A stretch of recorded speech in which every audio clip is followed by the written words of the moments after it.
I still have a dream. Trabalhadores do campo. Assim sendo, declaro vaga a presidência da República.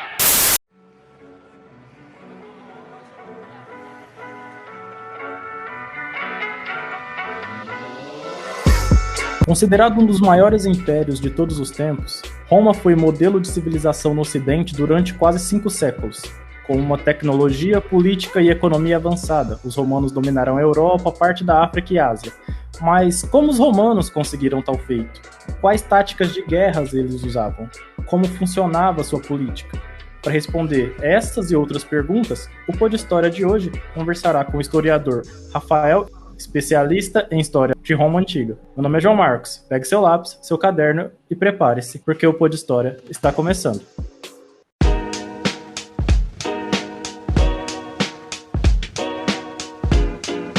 Pessoal, antes de começar o episódio, eu tenho alguns pedidos para fazer. O primeiro é para você que escuta o Pod História, mas não segue o Historiando nas redes sociais. O Historiando é a página oficial do Pod História, e é por lá onde eu divulgo os episódios, além de dar sugestões de livros, sites para estudos e etc. Então, caso você queira seguir, é só pesquisar por historiando.ler no Instagram, Twitter ou Facebook. O segundo pedido é para você apoiar o Historiando. Eu divulgarei alguns conteúdos exclusivos apenas para apoiadores, além de citar seu nome nos próximos episódios. Você pode contribuir com valores a partir de R$3. O valor arrecadado será dedicado integralmente para a melhoria do podcast e da página Historiando, pois o trabalho que eu faço aqui é totalmente voltado para a divulgação da história. Para apoiar, basta você pesquisar por apoia.se/historiando ou clicar no link que está disponível na bio do Historiando no Instagram. Professor, primeiramente, muito bem-vindo, é um prazer ter o senhor aqui conosco. Antes da gente começar, o senhor se apresente aos nossos ouvintes, fale um pouco da sua carreira enquanto professor de História.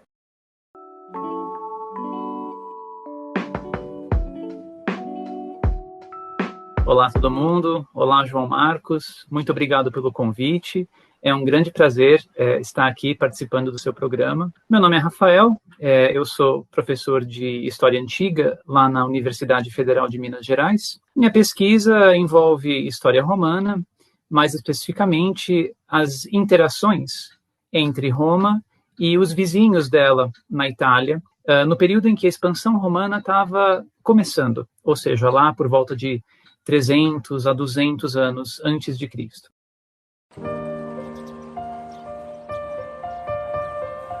Professor, quando pensamos em Roma Antiga, naturalmente nosso imaginário se remete em figuras específicas, como Júlio César, o próprio Coliseu, as guerras, né, que são muito famosas, mas raramente nós nos perguntamos como surgiu o povo romano, né? Então, minha primeira pergunta é a seguinte: como e quando surgiu o povo e o Estado romano? Veja bem, quando nós tentamos investigar os primórdios de Roma, as origens de Roma, nós logo nos deparamos com um desafio gigantesco, na minha opinião, que é a falta de relatos escritos. Os únicos relatos que nós temos sobre as origens de Roma foram todos escritos muito tempo depois, né, quando Roma já era uma grande potência, talvez a principal potência no mundo mediterrâneo e também além. Né, na época daquelas personagens famosas como o Marco Túlio Cícero e também o Júlio César, que eu acredito que você acabou de mencionar. Alguns relatos importantes nesse sentido foram escritos por autores como Tito Livio, o próprio Cícero, assim como por autores gregos, como Políbio e o Dionísio de Halicarnasso, alguns nomes que vocês já podem ter escutado. E existe uma discussão enorme entre os estudiosos modernos sobre as informações que esses autores nos transmitem a respeito das origens de Roma e até que ponto nós podemos confiar nesses relatos. Por exemplo, os relatos afirmam, de maneira geral, que Roma foi fundada em um ano específico, que corresponderia ao ano de 753 a.C., por um homem chamado Rômulo, que também teria sido o primeiro rei de Roma. Esse Rômulo, junto com o irmão dele, o Remo, eram supostamente os filhos de Marte, que vocês podem já ter ouvido falar como sendo o deus da guerra romano. Os filhos de Marte com uma mulher mortal chamada Rhea Silvia. Essa Rhea Silvia, segundo a história, abandonou o Rômulo e o Remo no meio do mato, onde eles foram encontrados e amamentados por uma loba.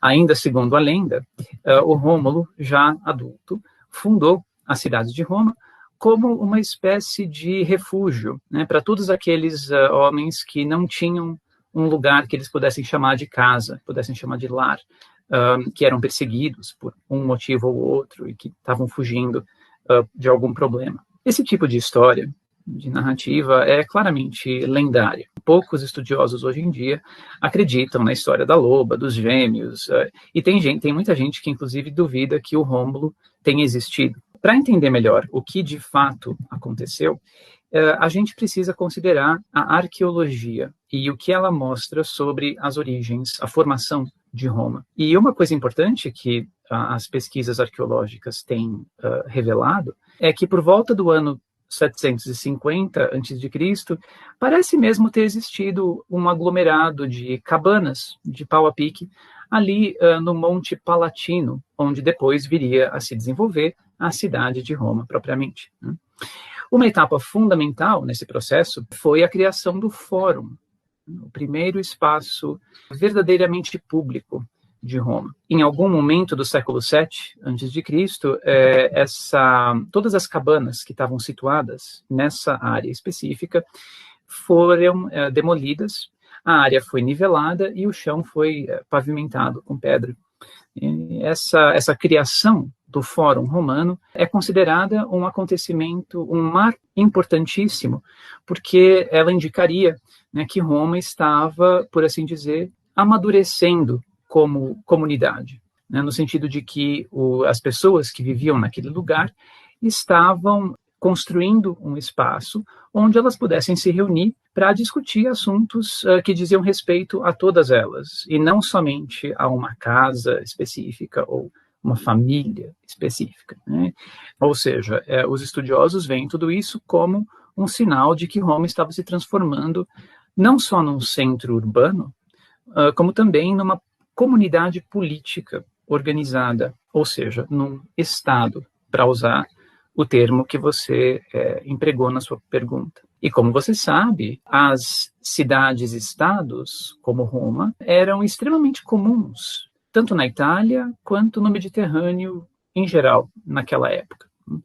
Agora, a grande dificuldade é determinar que tipo de comunidade política, ou seja, que tipo de Estado era esse que estava se formando, que estava nascendo ali em Roma, entre mais ou menos 700 e 600 a.C. Esse é o verdadeiro desafio.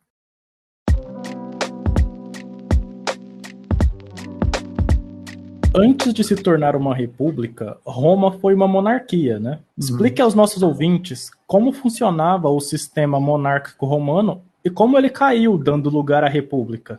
Veja bem, nós não sabemos muita coisa a respeito da monarquia ou sobre como que esse regime político funcionava. Os nossos relatos, né, como eu disse agora há pouco, são muito tardios e cheios de problemas. Os relatos que nós temos afirmam que houve, ao todo, 7 reis de Roma, o primeiro dos quais teria sido, como eu disse, o próprio Rômulo, né, o suposto fundador da cidade. Esses reis, né, das quais a tradição fala bastante, principalmente os primeiros reis, eram considerados como os criadores de certas instituições políticas e também instituições sociais que eram muito características de Roma, que vieram a ser muito características de Roma subsequentemente. Eu estou falando aqui, por exemplo, de coisas como a divisão da população romana entre patrícios e plebeus. Essa divisão era atribuída ao próprio Rômulo, mas também a criação do Senado romano é algo que os nossos relatos atribuem a esses reis, né? Sendo que o Senado teria sido originalmente um grupo de conselheiros desses reis, né? Assim como uma série de funções e rituais de caráter mais religioso, né, eram atribuídos a criação deles era atribuída a esses reis.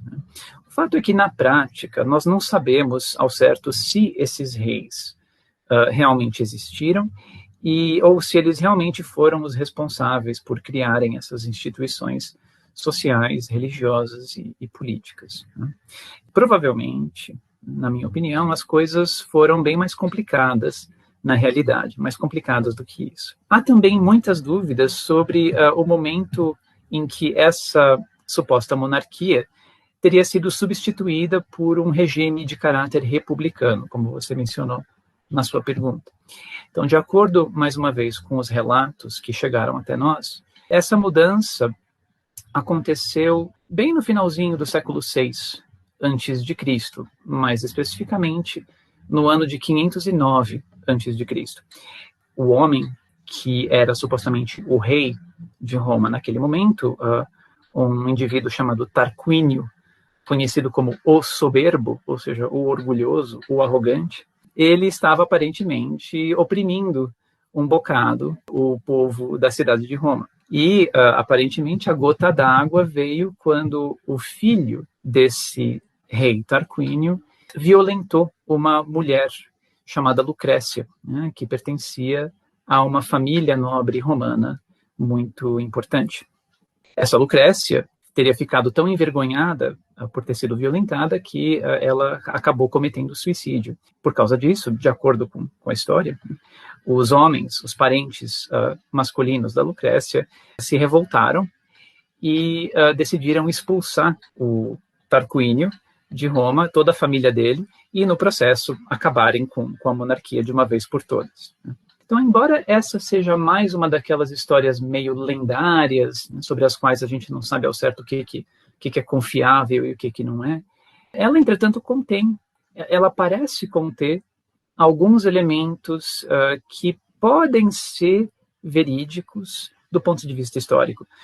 Por exemplo, a existência essa história aponta para a existência de um certo desgaste, digamos assim, né, de um certo desconforto ali em Roma no final do século VI antes de Cristo, entre os reis, de um lado, e essas famílias nobres, essas famílias aristocráticas, como a família da Lucrécia e dos parentes dela, que supostamente expulsaram o Tarquínio, né, sendo que essas famílias aparentemente estavam interessadas em tomar o poder para si próprias. E foi isso que elas aparentemente conseguiram fazer, essas famílias aristocráticas, essas famílias latifundiárias, donos proprietários de terra, teriam sido eles, do ponto de vista sociológico. Foi isso que eles conseguiram fazer, aparentemente, quando eles aboliram a monarquia e instalaram a chamada República Romana, por volta do ano 500 antes de Cristo.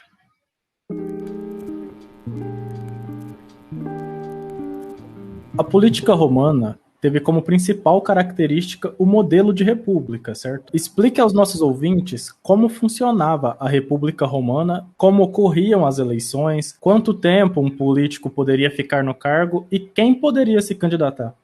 Falar da República Romana é um desafio, porque significa falar de um período de 500 anos de história. Evidentemente, muita coisa mudou ao longo desse intervalo, inclusive em termos de vida política. De modo que falar da República Romana, ou o modelo de república, como você disse, envolve uma certa dose de generalização. Nós precisamos sempre tomar um pouquinho de cuidado com esse tipo de coisa. Dito isso, não seria totalmente errado afirmar que havia um conjunto básico de instituições políticas que caracterizaram a República Romana de maneira geral. Essas instituições eram, primeiro, o Senado, segundo, as Assembleias Populares, ou melhor dizendo, as Assembleias de Cidadãos, e terceiro, os cargos políticos, também conhecidos como magistraturas. Bem, vamos começar falando desses cargos políticos. Na República Romana, os mais importantes, como vocês provavelmente sabem já, eram os cônsules.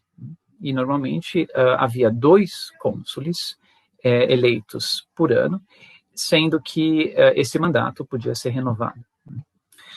Os cônsules eram, essencialmente, os chefes do executivo, nós poderíamos dizer. Né? E em tempos de guerra, o que, no caso da República Romana, era, infelizmente, a maior parte do tempo, em tempos de guerra, os cônsules eram aqueles que comandavam o exército de cidadãos. Então, o exército era formado pelos cidadãos e os comandantes eram os cônsules. Eles faziam, às vezes, de generais, portanto. Eles eram, na prática, generais. Existiam vários outros cargos, além dos cônsules, anuais. Alguns dos mais conhecidos, dos quais vocês já podem ter ouvido falar, são os edis, os questores, os pretores e também os censores. De maneira geral, os homens que ocupavam esses cargos tinham responsabilidades ligadas a uma série de coisas, né? Ligadas a, por exemplo, a administração do dinheiro público, a cobrança de impostos, o censo dos cidadãos, que não era simplesmente a contagem dos cidadãos, mas também a determinação de quem tinha o direito de votar e quem que não tinha, quem tinha o direito de entrar no Senado e quem que não tinha. Era um processo muito importante esse, o censo romano. Esses homens também, alguns deles atuavam como juízes em tribunais, eles tinham que supervisionar tanto a construção quanto a manutenção de prédios públicos e ruas, estradas também. E também alguns deles eram encarregados de organizar festivais públicos, festas. Né? Em termos de mandatos, né, claro que todos esses cargos eram temporários, essa é uma das características fundamentais de um regime de caráter republicano, como vocês sabem. Então, os mandatos de todos esses cargos variavam, em média, entre 1 a 5 anos. Isso foi uma coisa que mudou. O tempo, os mandatos de cada um desses cargos, isso variou bastante ao longo do tempo, desses 500 anos de República Romana. Agora, é muito importante a gente lembrar que todos os homens que ocupavam esses cargos eram eleitos por voto popular, né, nas assembleias dos cidadãos, aquela segunda instituição característica da República. Vamos falar delas agora. Assim como era o caso nas cidades e estados gregas, as assembleias de Roma faziam duas coisas importantíssimas. Além de, obviamente, elegerem os magistrados, como eu acabei de dizer, elas também eram responsáveis por dar a última palavra, né, darem a aprovação final para todas as leis. Isso é importante, eu vou voltar a falar disso mais para frente. Entretanto, as assembleias de Roma republicana, melhor dizendo, nas assembleias das cidades e estados gregas, prevalecia aquele princípio de um cidadão, um voto. Né? É o mesmo princípio que nós usamos hoje em dia no nosso sistema eleitoral. Em Roma, por outro lado, o voto não era individual. Pelo contrário, ele era coletivo. Ou seja, quem votava não era o cidadão romano individual, mas sim grupos de cidadãos. E quais grupos eram esses? Bem, os mais importantes para os nossos propósitos aqui eram as centúrias e as tribos. Os números exatos desses grupos e o tamanho deles variaram bastante com o tempo. Mas só para você ter uma ideia, lá por volta do ano de 200 a.C., ao que tudo indica, os cidadãos romanos estavam divididos em 35 tribos e umas 190 centúrias, mais ou menos, né? Sendo que cada cidadão pertencia a uma tribo e uma centúria ao mesmo tempo. Deu para entender? Agora, ao que parece, os cidadãos romanos não estavam distribuídos de maneira equilibrada entre essas 35 tribos e cerca de 190 centúrias. Por exemplo, o que determinava a centúria de um cidadão, a centúria a qual o cidadão pertencia, era basicamente a renda do cidadão. E, de maneira geral, o número de centúrias que eram formadas por cidadãos de renda mais alta, ou seja, cidadãos mais ricos, parece ter sido bem maior do que o número de centúrias que eram formadas por cidadãos de renda mais baixa, ou seja, mais pobres. E na prática, evidentemente, isso significava que os ricos controlavam um número maior de votos nas assembleias. E é por isso que muitos estudiosos, vocês vão encontrar muitos estudiosos hoje em dia, que acham que a República Romana era uma oligarquia total, ou seja, um governo dos poucos, isto é, dos ricos. Por outro lado, o fato de que os ricos controlavam ou podem ter controlado um número maior de votos nessas assembleias de cidadãos, não necessariamente significa que o voto dos cidadãos mais pobres não tinha nenhuma importância.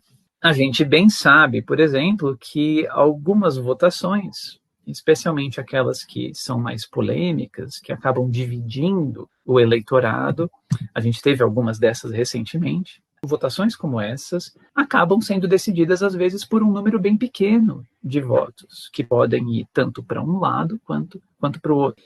Com relação aos homens que se candidatavam para os cargos políticos, eu estou falando aqui homens, porque as mulheres não podiam se candidatar. Eu vou falar sobre isso um pouquinho mais daqui a pouco. Esses parecem ter sido normalmente homens da elite, né, pelo simples motivo que essas pessoas podiam se dar ao luxo de se dedicar a uma carreira política, com todas as demandas no tempo que esse tipo de carreira tem, sem ter que se preocupar muito com o que eles iam comer no dia seguinte. Falta só falar um pouquinho sobre o Senado, né, que seria a terceira instituição característica do regime republicano. O Senado era uma espécie de conselho, né, que era formado por ex-magistrados, homens que haviam ocupado esses cargos que eu mencionei agora há pouco. Não só ex-cônsules. A gente às vezes pensa que os senadores, todos eles tinham que ser necessariamente ex-cônsules. Não era o caso. Havia também, você podia ser um senador tendo ocupado outras magistraturas que não necessariamente, unicamente, o consulado. E como os magistrados costumavam ser homens da elite, esse acabava sendo também o caso dos senadores, naturalmente. Formalmente falando, o Senado não tomava nenhuma decisão, né? Não era um órgão deliberativo, nós diríamos, formalmente falando. Eu queria enfatizar isso. O Senado fazia sugestões, o Senado fazia recomendações. Para quem? Bem, tanto para os magistrados em cargo, quanto para as assembleias. Essas sugestões que o Senado fazia, a sugestão que o Senado colocava, era conhecida como Senatus Consultum. Esse era o título oficial. Vocês podem estar pensando, mas que um exemplo disso? Bem, um exemplo famoso de um Senatus Consultum bem famoso na história da República Romana é o de quando, no dia 7 de outubro de 186 a.C., o Senado fez a recomendação, entre aspas, né, a sugestão de que os bacanais, o que eram os bacanais? Os bacanais eram os cultos ao deus Baco, aquele deus também conhecido como Dionísio, aquele deus grego, ou melhor dizendo, aquele deus mediterrâneo associado ao vinho, à embriaguez, localizaram. Enfim, o Senado fez a sugestão, em 186 a.C., de que os bacanais, os cultos ao Baco, fossem proibidos, terminantemente proibidos, de continuarem acontecendo, tanto na cidade de Roma, como em outros lugares da Itália, aparentemente. Embora haja aí uma controvérsia sobre até onde chegava essa proibição, se ela era para toda a Itália ou para certos lugares, certas partes da Itália, que estavam mais efetivamente sob o controle de Roma naquele momento. Então, na prática, esses tais conselhos do Senado tinham, é possível dizer, uma força de lei, né? Mesmo eles sendo chamados de conselhos.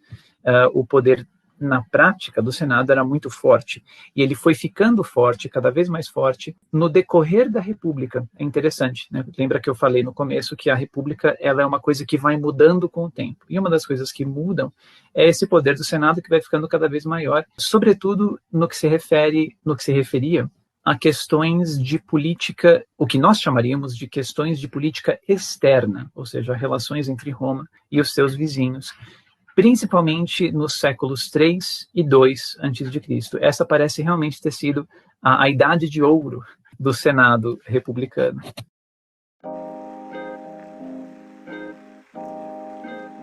Quem era considerado cidadão romano? Essa foi a sua pergunta que eu mais gostei. Veja bem, uma coisa muito interessante, que eu, pelo menos, considero muito interessante, é a seguinte: para ser cidadão romano, você não precisava ter nascido em Roma, ou em território romano. Você também não precisava ser neto, ou filho, ou descendente de romanos. E você também não precisava ser particularmente rico ou nobre, necessariamente. Ainda na época da República, quando Roma estava começando a se transformar numa potência política, as nossas fontes mencionam comunidades inteiras, não só os líderes dessas comunidades, mas comunidades inteiras, cidades inteiras, na Itália, que supostamente receberam a cidadania romana. Isso mais ou menos entre 400 e 300 anos antes de Cristo. É aí onde a gente está cronologicamente. Nós podemos mencionar os casos das cidades etruscas de Veio, que ficava bem pertinho de Roma, também Caere, um pouco mais distante, mas ainda assim na vizinhança geral, essas duas cidades etruscas. E também nós podemos mencionar os casos das cidades latinas, de Fondi e Privernum, só para mencionar aí alguns exemplos que são mais conhecidos. E essa tendência foi aumentando em escala com o passar do tempo. Quando a gente chega no ano de 90 a.C., nós temos ali os romanos aprovando uma lei que determinava que todos os homens livres, habitantes da Itália, passariam a ser cidadãos romanos daquele ponto em diante. Mais para frente, no ano de 212 depois de Cristo, um imperador chamado Caracalla passou um decreto que determinava que todos os homens, todos os habitantes livres do Império, não só da Itália, mas do Império, receberiam a cidadania, passariam a ser cidadãos romanos, contanto que eles não fossem escravos. E eu vou falar um pouco sobre isso daqui a pouco, um pouco mais sobre isso. Ou seja, desde muito cedo, o ponto que eu quero enfatizar aqui é que desde muito cedo, os romanos parecem ter desenvolvido uma noção bem elástica, bem flexível de cidadania. E isso talvez seja um dos fatores decisivos que contribuíram para a trajetória absolutamente excepcional que Roma teve na história. Na medida em que, ao compartilharem a sua cidadania com outras comunidades, outras cidades, estados, na Itália e no Mediterrâneo, os romanos teriam ganhado uma vantagem estratégica decisiva sobre os rivais deles, no sentido de que os romanos tinham um corpo de cidadãos que não parava de crescer e, portanto, eles tinham também uma reserva militar que não parava de crescer, porque os soldados eram os próprios cidadãos. Boa parte do exército romano, na época da República, era formado por cidadãos, era uma espécie de milícia de cidadãos. Dito isso, é muito importante a gente lembrar que havia, sim, restrições que limitavam quem que podia conseguir a cidadania romana.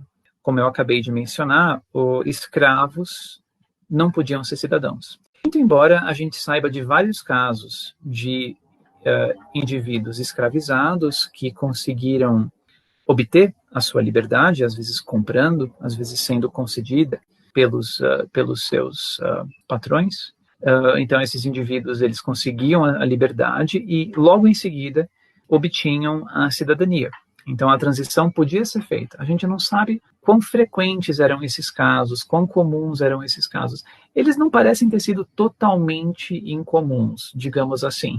Especialmente na época do Principado, que seria os primeiros 2 séculos da era cristã. Então, um pouquinho mais adiante do período republicano.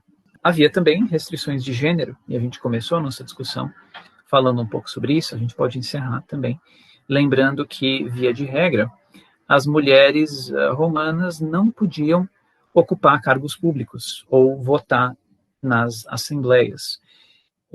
Elas estavam, portanto, barradas de exercer certos direitos que eram definidores da própria condição de cidadão romano, pelo menos na época da República.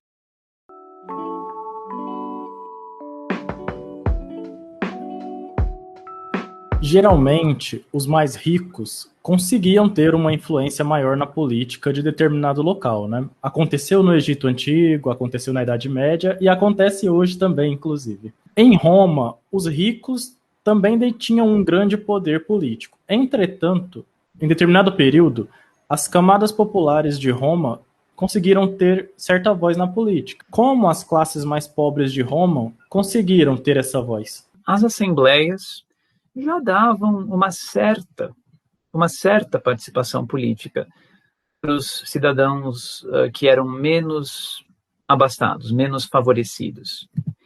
Embora seja difícil a gente tentar medir o grau dessa participação, né, como nós discutimos agora há pouco. Só para relembrar, então, as assembleias eram aqueles órgãos que geralmente aprovavam todas as leis, tinham a última palavra na aprovação ou não das leis, e elas também davam a decisão final sobre assuntos de guerra e paz. As assembleias, como eu acabei de dizer, não eram exclusivas aos cidadãos mais ricos. Os mais pobres também podiam participar. Esse parece ter sido um dos direitos do cidadão romano, poderíamos dizer. Agora, em relação aos cargos políticos, esses sim parecem ter sido mais exclusivos da elite, para homens da elite, pelo simples motivo de que era mais fácil para esse pessoal, né, o pessoal mais abastado, se dar ao luxo de fazer carreira política, o que envolvia fazer campanha, socializar com os eleitores, angariar votos, né, formar coalizões, enfim, né, sem ter que se preocupar muito com o que eles comeriam no dia seguinte. Ou seja, não é que os mais pobres eram barrados de se candidatar para esses cargos, no geral.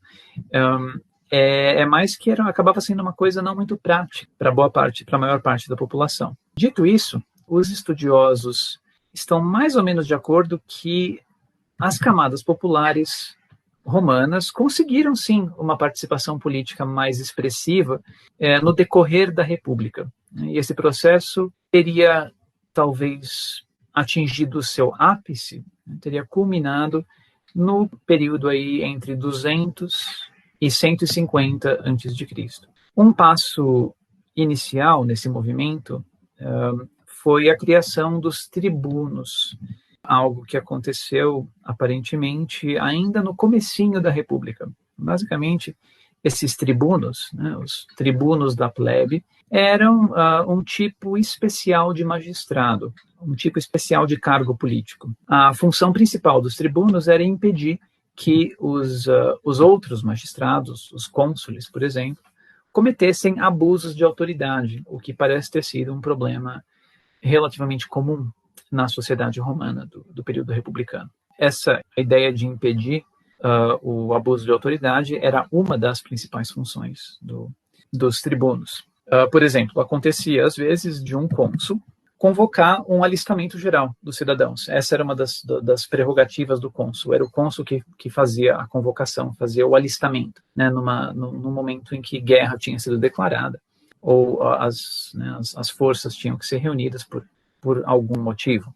E às vezes acontecia, nessas ocasiões, de alguns cidadãos comuns, alguns plebeus, né, lembrando que os plebeus formavam a maioria da população romana, se recusarem a se alistar, a irem se apresentar para alistamento. E o cônsul, então, podia tentar coagir esses indivíduos a se apresentarem para alistamento, para se alistarem, através, inclusive, de agressões físicas, de surras.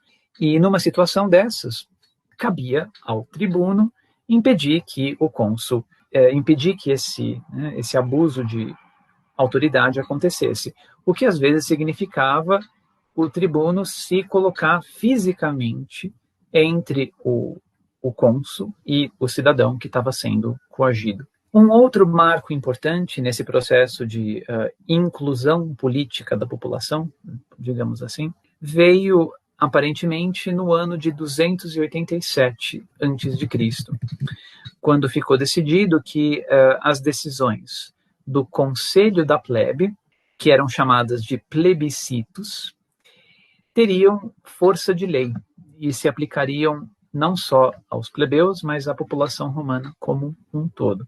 Bem, esse tal Conselho da Plebe era basicamente uma outra assembleia, uma terceira assembleia, que era formada exclusivamente pelos plebeus, né? Aquele grupo da sociedade romana que, como eu disse agora há pouco, era formado na sua maioria por cidadãos de média e baixa renda, embora houvesse também cidadãos de alta renda que eram plebeus e não patrícios.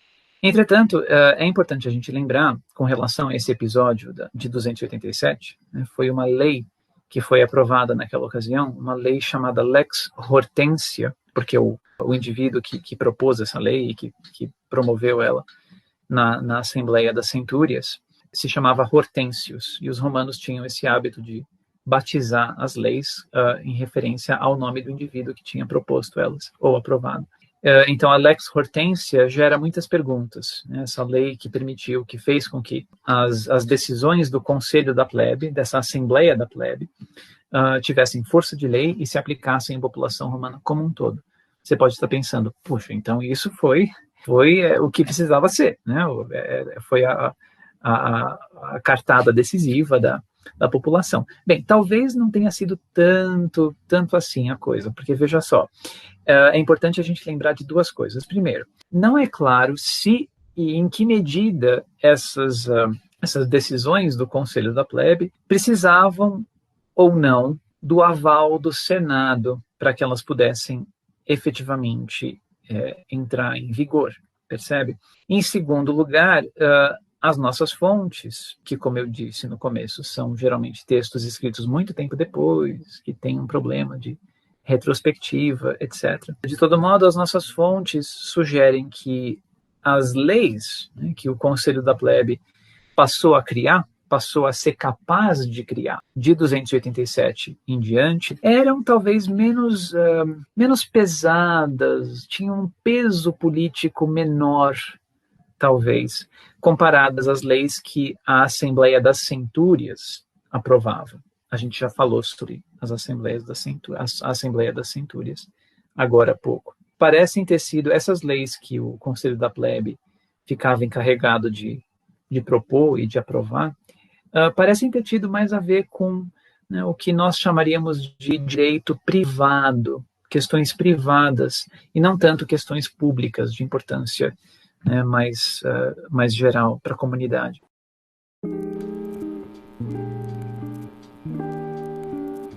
Professor, é correto afirmar que Roma teve um regime democrático? Essa é uma pergunta interessante. Os historiadores modernos estão divididos a respeito desse assunto. Muitos acham que não, né, que não é possível dizer que Roma republicana era democrática, pelos motivos que eu mencionei agora há pouco. A existência de uma elite que mais ou menos monopolizava o acesso aos cargos públicos, às magistraturas, principalmente o consulado, as assembleias, tanto das tribos quanto das centúrias, que aparentemente davam um peso maior para o voto dos cidadãos mais ricos. Alguns historiadores também acreditam que a nobreza romana, a elite da Roma republicana, exercia uma espécie de hegemonia ideológica sobre a sociedade.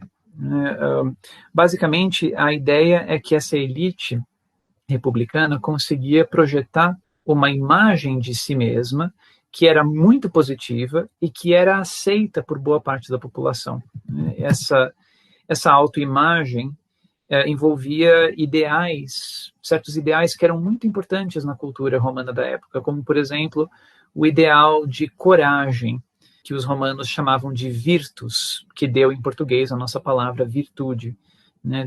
No seu contexto original, o virtus significava coragem, mas não qualquer coragem. Coragem entendida como aquela coragem no campo de batalha, né, contra o inimigo que está avançando. Assim como outros ideais, né, faziam parte, compunham essa autoimagem que a elite republicana construía de si própria e que muitos estudiosos acreditam era amplamente aceita na sociedade romana, como o ideal de responsabilidade, o ideal de severidade, no sentido de seriedade, seria uma palavra melhor, né? O ideal de comedimento no exercício do poder, o ideal de austeridade, ou seja, aquela habilidade, aquela suposta habilidade de saber viver com pouco, mesmo tendo muito, viver de maneira simples, viver sem grandes ostentações, sem grandes espetáculos. Em outras palavras, parece mesmo que eu pessoalmente tendo a concordar com esse ponto de vista, né, de que a elite dirigente da República conseguiu, pelo menos durante um tempo, convencer uma parte significativa do povo romano de que ela merecia o respeito, tanto o consentimento, a obediência por parte da população, de que essa elite sabia o que era melhor para o povo, né, e como conseguir isso. E, por fim, fala-se muito também da questão do clientelismo, na argumentação de que Roma nós não podemos considerar Roma republicana uma democracia. Esse clientelismo, né, ou seja, aqueles favores ou ajudas que os mais favorecidos faziam para os menos favorecidos, com base em relações pessoais, e que acabavam colocando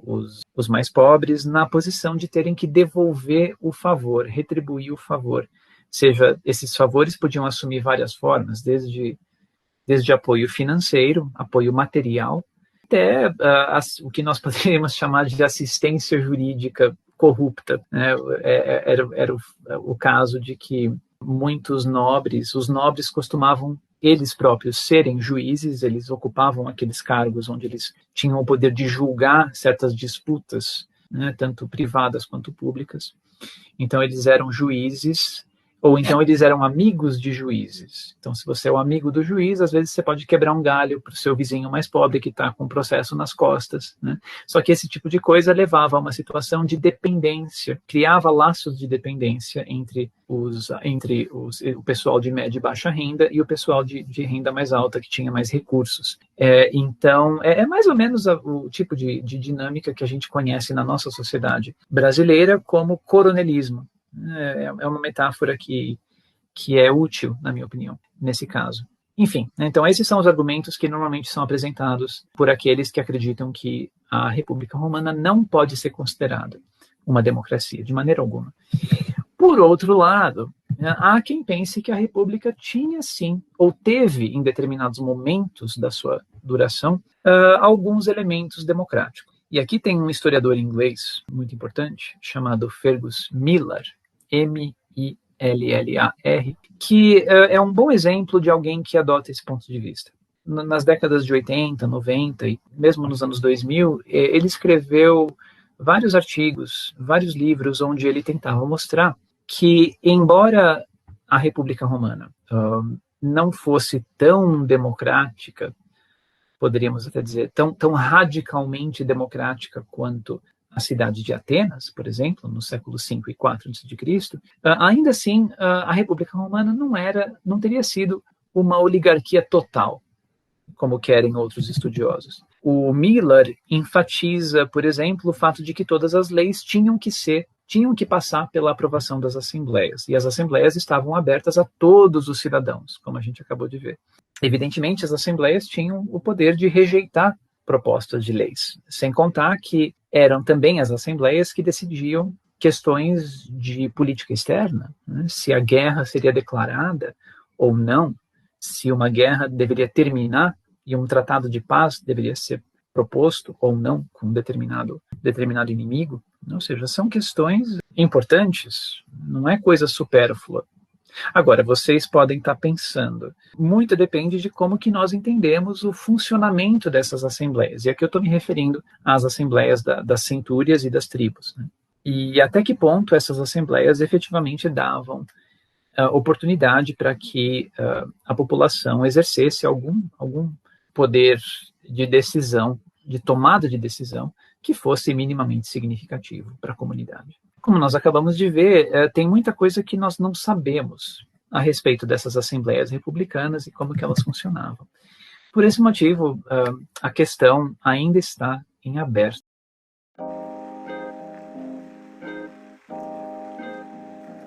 Roma ficou muito famosa por conquistar diversos territórios, como a Grécia, o Egito. Até que ponto a política influenciou nessas vitórias e na expansão romana? E outra pergunta também. O senhor acredita que o maior trunfo dos romanos frente aos outros povos era a sua política?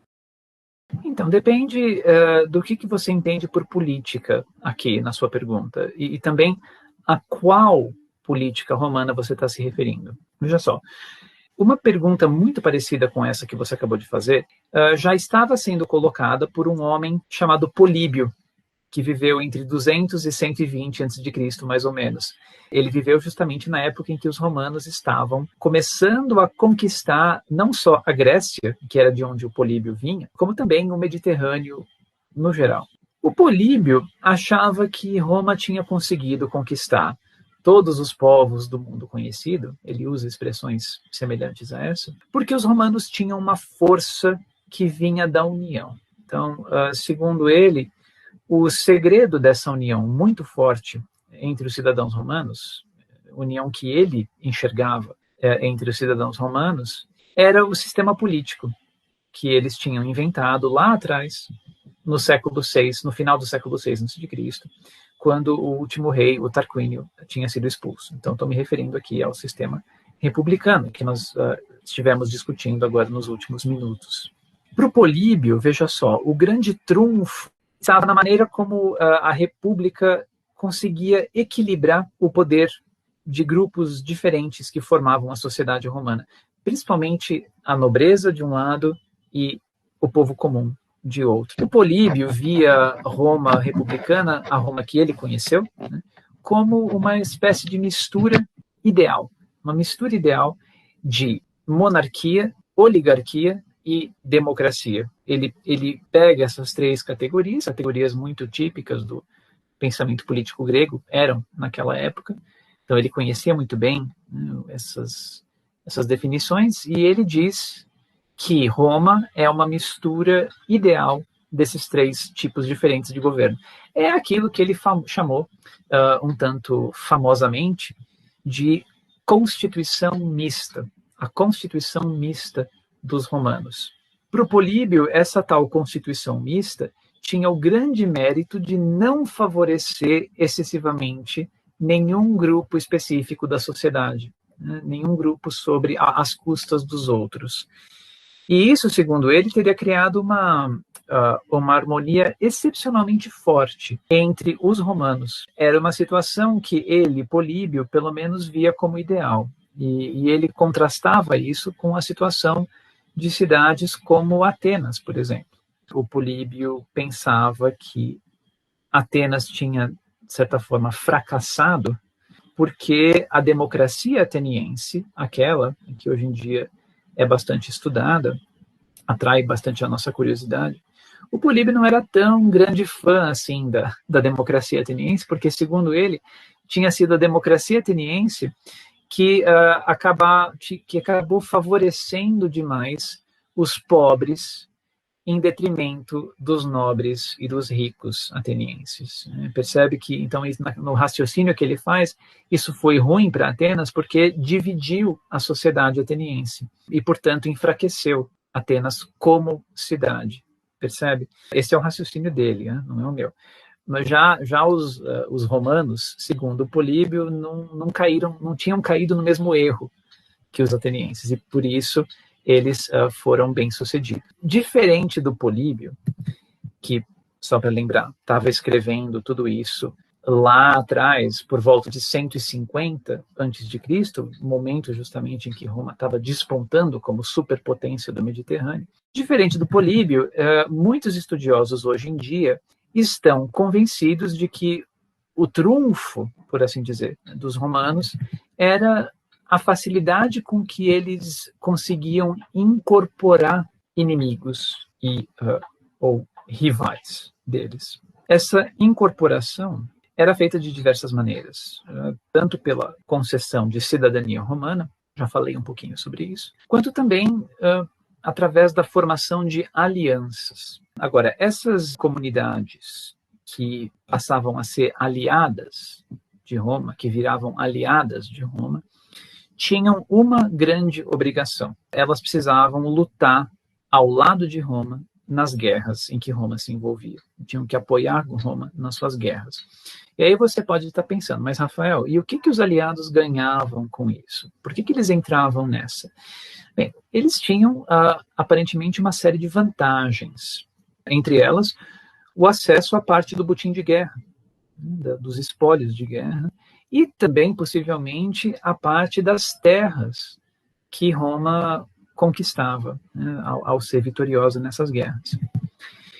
Eu, pessoalmente, tendo a concordar que essa disposição, esse talento para transformar rivais em aliados, para transformar inimigos em amigos, foi mesmo uma coisa decisiva para o sucesso do que eu chamo de projeto romano, o que eu estou chamando aqui de projeto romano.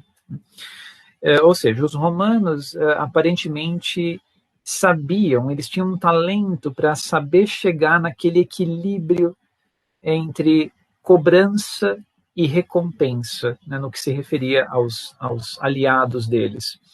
De modo que eles conseguiram, por muito tempo, manter esses aliados felizes e contentes, ao que tudo indica, ou pelo menos as elites dessas comunidades aliadas, que eram as mais beneficiadas. Mas é importante lembrar que esse nem sempre foi o caso. No ano de 91 a.C., por exemplo, estourou na Itália uma rebelião violentíssima, liderada por muitos aliados itálicos de Roma, que estavam insatisfeitos com uma série de questões ali daquele momento. Esse conflito de 91 a.C., bem, que estourou em 91 a.C., ficou conhecido como a Guerra dos Sócios, porque os romanos chamavam os aliados deles de sócios, ou parceiros, por assim dizer. Ainda sobre política, se me permite, eu acho que todo aquele sistema republicano da existência de cargos secundários e do princípio de revezamento nesses cargos ajudou bastante nessa incorporação e nessa integração que os romanos faziam dos antigos rivais deles, dos antigos inimigos. Na medida em que esse sistema político permitia que indivíduos que tinham acabado de receber a cidadania romana, ou os filhos desses indivíduos, pudessem já se candidatar para posições de poder, como o próprio consulado, né, o que acabava ajudando esse pessoal a se integrar melhor ao sistema romano, ao projeto romano. Nós sabemos de vários casos desse tipo na época da República, envolvendo homens que vinham originalmente de cidades latinas, vizinhas de Roma, cidades etruscas. Alguns deles nem falavam latim, alguns etruscos não falavam latim. Isso, aparentemente, não foi impedimento que esses homens se integrassem no sistema político da República e chegassem a posições de destaque, como o próprio consulado. É interessante a gente pensar dessa forma, né? Isso nos leva a pensar quem eram esses romanos, afinal. Dá para levar essa discussão em várias direções interessantes.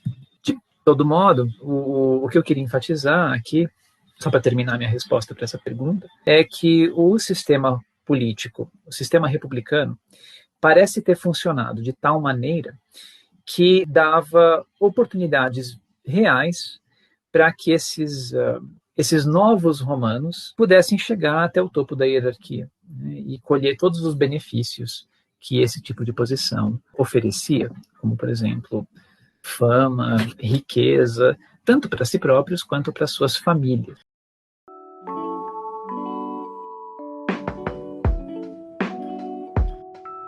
Professor, explica um pouco melhor, então, quem era esse exército, né? Por quem era composto o exército romano? Quanto mais a gente fala sobre os romanos, você pode estar percebendo isso. Quanto mais a gente fala sobre os romanos, mais a gente percebe que a gente está lidando com um grupo muito heterogêneo de pessoas. A gente tende a pensar Roma como uma unidade discreta, uma unidade, né, destacada, mas olhando de perto a gente começa a ficar com certas dúvidas sobre até que ponto isso era verdade.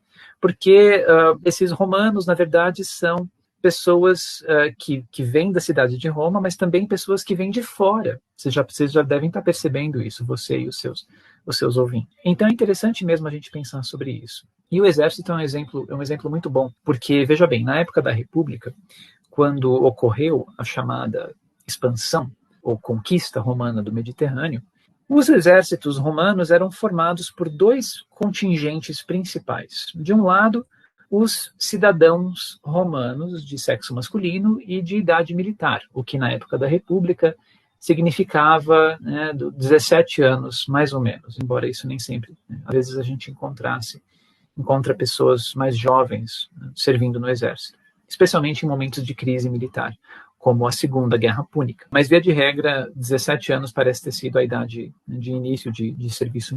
E esses cidadãos romanos vinham de todas as classes sociais, não só da população, sendo que os nobres tendiam naturalmente a ocupar posições de liderança. E lembrando do que eu falei agora há pouco sobre essa prática romana de conceder a cidadania para outras comunidades na Itália, logicamente a gente conclui que já dentro desse grupo de cidadãos romanos, a gente encontra pessoas que não são necessariamente originárias de Roma, mas que podem ser latinos, podem ser etruscos, que receberam a cidadania romana e que, portanto, estão ali na condição de cidadãos, percebe? Do outro lado, havia as tropas aliadas, e essas eram naturalmente as tropas daqueles homens que vinham das comunidades da Itália, principalmente, que eram aliadas de Roma. Ou seja, eles não eram cidadãos romanos, mas eles eram aliados. Então, eles tinham uma série de benefícios e de obrigações que vinham com essa posição. E a principal obrigação dos aliados, como eu já mencionei, era justamente a de mandar jovens do sexo masculino para lutarem nas guerras em que Roma estava se envolvendo com maior e maior frequência naquele período ali da República Média. Nós estamos falando aqui do período que vai entre mais ou menos 400 e 200, 150 a.C. Posteriormente, mais tarde, na época do chamado Principado, ou seja, os primeiros 2 séculos da era cristã, começou a acontecer dos romanos recrutarem os chamados povos bárbaros, que eram aquelas populações da Europa Central e também da Europa do Norte, que viviam além das fronteiras do Império. Então, àquela altura do campeonato, a expansão já tinha parado, os romanos já tinham parado de expandir, e eles estavam se preocupando mais em proteger as fronteiras do império deles.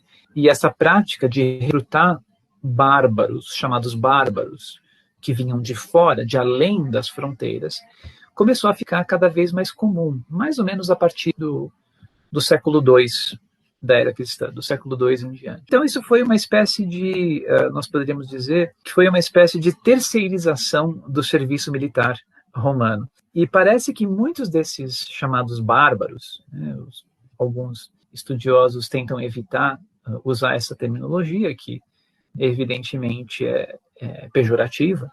Então, em vez de falar em bárbaros, alguns estudiosos falam em povos germânicos, seja como for, como vocês quiserem, os chamados bárbaros ou povos germânicos, ao serem os que eram recrutados para servir no exército romano, no exército imperial romano.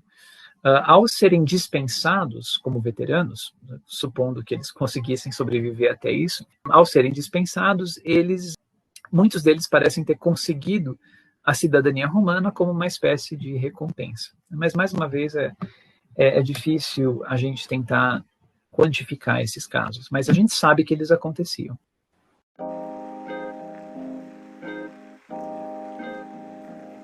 Por que os romanos tinham a necessidade constante de dominar novos territórios? Essa é uma pergunta para a qual estudiosos diferentes dão respostas diferentes. E até agora não se chegou a um consenso final a respeito disso.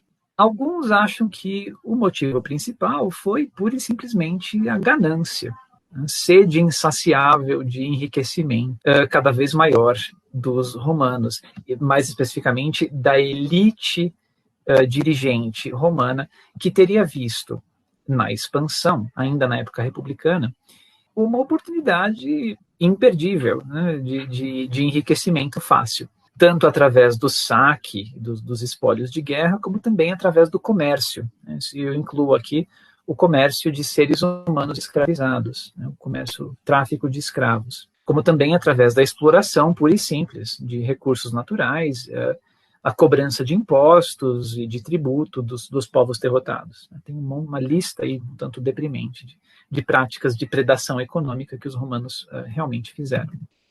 Já outros estudiosos acreditam que o motivo não foi tanto de ordem econômica, porque também é importante a gente lembrar que todas essas guerras acabavam saindo um pouco caras para os romanos, também do ponto de vista econômico. Então, alguns estudiosos acham que a motivação não foi tanto de ordem econômica, mas sim de ordem mais política e cultural.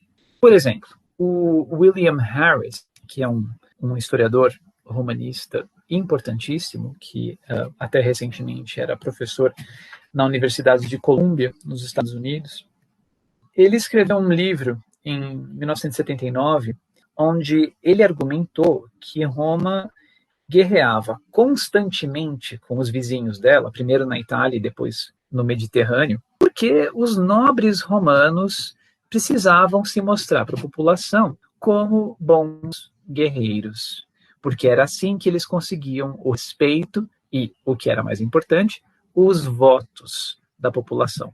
Ou seja, se você fosse um nobre romano, né, e quisesse se candidatar para o consulado, você só conseguiria os votos, segundo William Harris, se você conseguisse convencer o pessoal lá na Assembleia de que você era um guerreiro bom, um guerreiro corajoso, alguém com proeza militar, né, no campo de batalha. Em outras palavras, na visão do William Harris, a elite dirigente romana precisava de uma série constante de guerras para que ela pudesse justificar a sua própria razão de ser. Percebe? Deu para entender? Então, por esse raciocínio, os romanos eram eles próprios, os nobres romanos, melhor dizendo, aqueles homens que estavam interessados em se candidatar para os cargos políticos mais altos, eles seriam as causas reais das guerras em que Roma se envolveu e que resultaram na expansão territorial. Percebe? Por fim, alguns historiadores vão numa terceira direção, como, por exemplo, o romanista, também professor numa universidade americana, o Arthur Eckstein.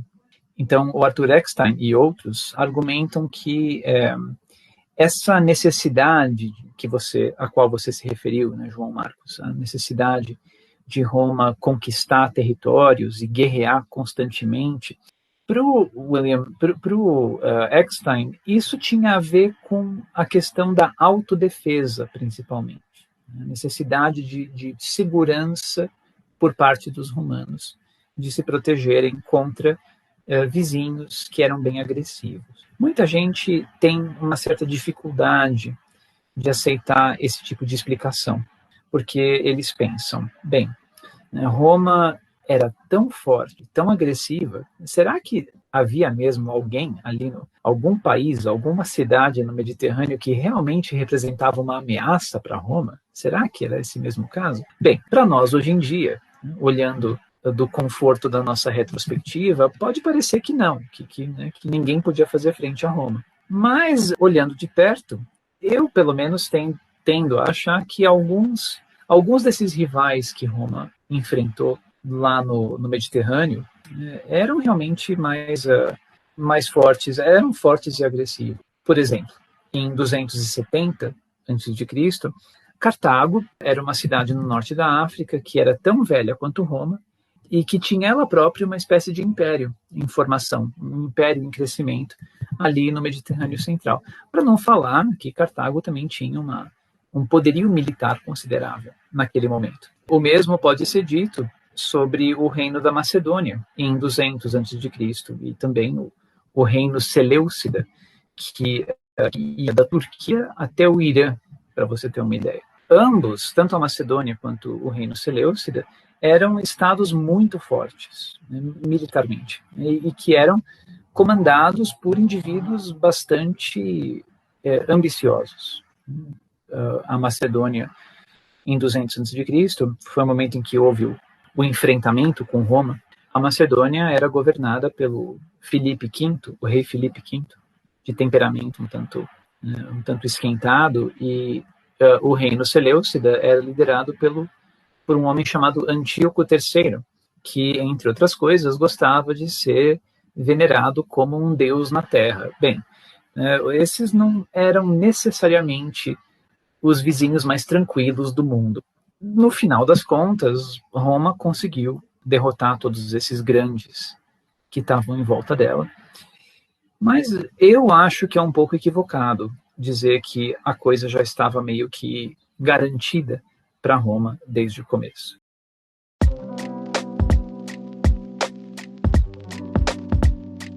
Professor, Roma pode ser considerada imperialista?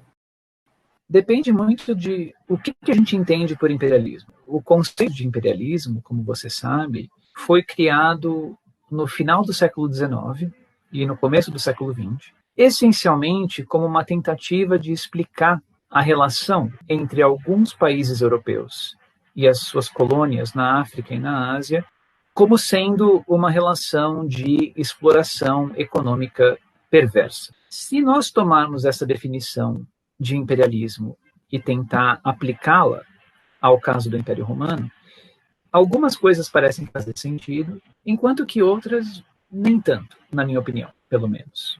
Por exemplo, nós sabemos que houve, como eu disse agora há pouco, um certo grau de exploração ou até mesmo de predação econômica por parte de Roma sobre as províncias, isso é, sobre os territórios conquistados, tanto no Ocidente quanto no Oriente. Por outro lado, falar em imperialismo romano, como muita gente faz, é, de certa forma, pressupor que a expansão romana aconteceu porque os romanos estavam atrás de enriquecimento, de lucro, o que pode não ter sido bem o caso, como eu expliquei agora há pouco. Portanto, essa é outra questão que permanece aí em aberto, não está resolvida.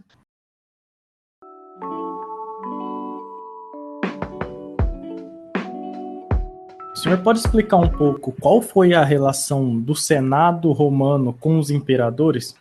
Uma ideia comum hoje em dia entre os historiadores que tratam dessa questão é a de que o poder dos imperadores dependia, pelo menos em parte, do apoio do Senado, o qual, durante a época da República, tinha sido um dos principais órgãos de poder, se não o principal órgão de poder, como a gente viu agora há pouco. É fundamental a gente parar para lembrar o seguinte, que só os romanos muito ricos podiam fazer parte do Senado na época dos imperadores, ou seja, um pouco mais para frente no tempo. O Otaviano Augusto, por exemplo, que é conhecido como o primeiro imperador de Roma, e viveu mais ou menos na época, na virada do século I antes de Cristo para o século I depois de Cristo. Então, nós estamos um pouquinho mais adiante aqui, cronologicamente, do que o período que nós estávamos discutindo até aqui. Então, o Augusto, por exemplo, estabeleceu uma renda mínima de 1 milhão de sestércios para o indivíduo poder se qualificar como senador. E, enfim, é difícil fazer a conversão monetária, especialmente nos dias de hoje, mas basta notar que 1 milhão de sestércios era uma fortuna considerável para os padrões da época. E pelo que parece, essa centralização, esse processo de centralização de poder nas mãos dos imperadores, do Augusto em diante, não aconteceu da noite para o dia. Pelo contrário, foi um processo gradual. Logo no comecinho desse processo de formação do governo imperial, o Senado ainda tinha um certo poder, uma certa influência em relação aos imperadores. Por exemplo, nós sabemos que o Senado continuou legislando sobre uma série de assuntos administrativos referentes a coisas como heranças, ou a libertação de escravos, ou seja, criando legislação para regulamentar a libertação de escravos, entre outras coisas. Por outro lado, desde a época do Augusto, o Senado começou a perder a primazia que ele tinha tido em áreas fundamentais do governo, principalmente a tributação e a política externa de Roma. Por volta do ano 50 depois de Cristo, o Senado já não controlava nenhuma legião, por exemplo, o que significa dizer que, naquela altura do campeonato, praticamente todas as forças armadas do Império Romano estavam sob o comando do imperador, dos imperadores. Mesmo assim, as fontes que nós temos sobre esse período relatam alguns casos interessantes, aí, em que os primeiros imperadores, principalmente o Augusto e o sucessor dele, o Tibério, consultaram o Senado antes deles tomarem decisões muito importantes. Em pelo menos 3 ocasiões, o Augusto, o chamado primeiro imperador, parece ter pedido a aprovação dos senadores para algumas medidas tributárias, né, que tinham a ver com a cobrança de impostos, que ele próprio, Augusto, tinha preparado e que ele pretendia colocar em prática. E o sucessor dele, o Tibério, parece ter continuado esse hábito, né, de pedir a aprovação do Senado. Por outro lado, né, pode ser que os imperadores estavam agindo dessa forma, fazendo essas consultas, talvez só para manter a aparência, ou talvez a ilusão de que o Senado ainda tinha qualquer voz na política do Império Romano, tinha qualquer autonomia. Resumindo, então, embora o Senado tenha perdido muito da primazia que ele tinha tido a partir da formação do governo imperial, ainda assim, essa assembleia de elite, é uma maneira de definir o Senado, continuou tendo um papel importante na administração no período imperial.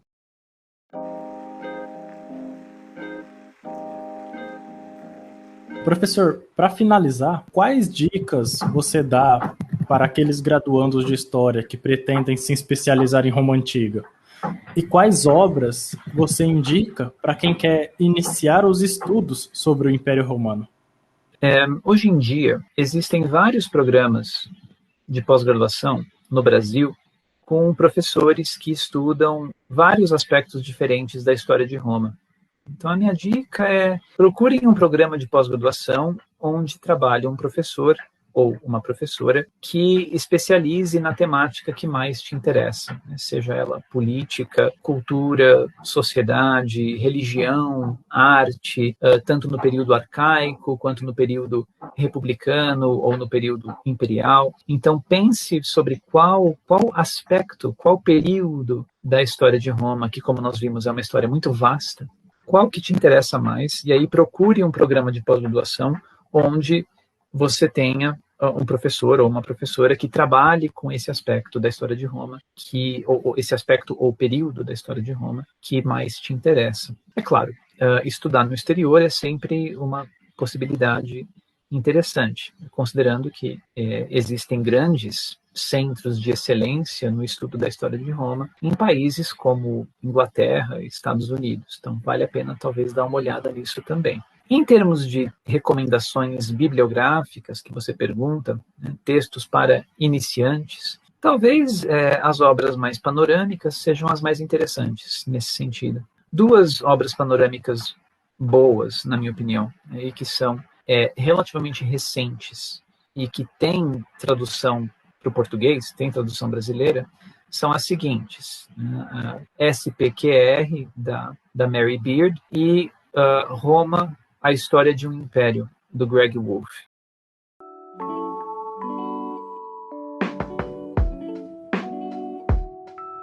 Esse foi o Pod História de hoje. Muito obrigado, professor, pelo seu tempo e disposição para falar conosco. E até a próxima.